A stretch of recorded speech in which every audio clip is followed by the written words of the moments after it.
Natakot si Greg sa pagbabanta ni Manuel sa kanya, kaya pina-alerton niya si Miguel kung may nagmamasid ba sa kanilang paligid. Tinawagan kagad ni Greg sina Max, Gab, Tomas at GB para kumustahin ang kanilang kalagayan at kung may sumusunod ba sa kanila. Ang sabi ng apat na walang sumusunod sa kanila. Nagtanong si Gab ayos lang ba ang lahat. Dito na nga sinabi ni Greg sa kanyang team na nakareceive siya ng pagbabantag galing kay Manuel, kaya sinisigurado lang niya. Dahil kilala niya si Manuel, kapag may sinabi ito gagawin niya, kaya high alert ito.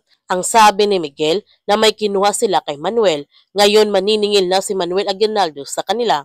Nauutal naman nagtanong si Tomas kay Miguel kung anong ibig sabihin nun. Ang sagot ni Miguel, hindi lang silang target ni Manuel, kundi pati ang mga mahal nila sa buhay. Kaya nagmamadali na nga apat na puntahan ang kanilang mga mahal sa buhay. Tinawagan ni GB ang kanyang ama at sinabihan niya ito na hintayin siya at mag-ingat din siya. Huwag itong lalayo sa mga gwardya. Nagtanong ang ama ni GB kung ano ang nangyayari. Ang sagot ni GB, ang mga Ilocano at posibleng target siya ngayon. Habang si Max, tinawagan naman niya kanyang dalawang ina para kumustahin ang kanilang kalagayan. Pati din si Gab, nagmamadali na siya sa pagmamaneho para tingnan ang kalagayan ng kanyang ama. Ngunit may bigla na lamang sumabog nito. Maililigtas kaya nilang apat ang kanilang mga mahal sa buhay?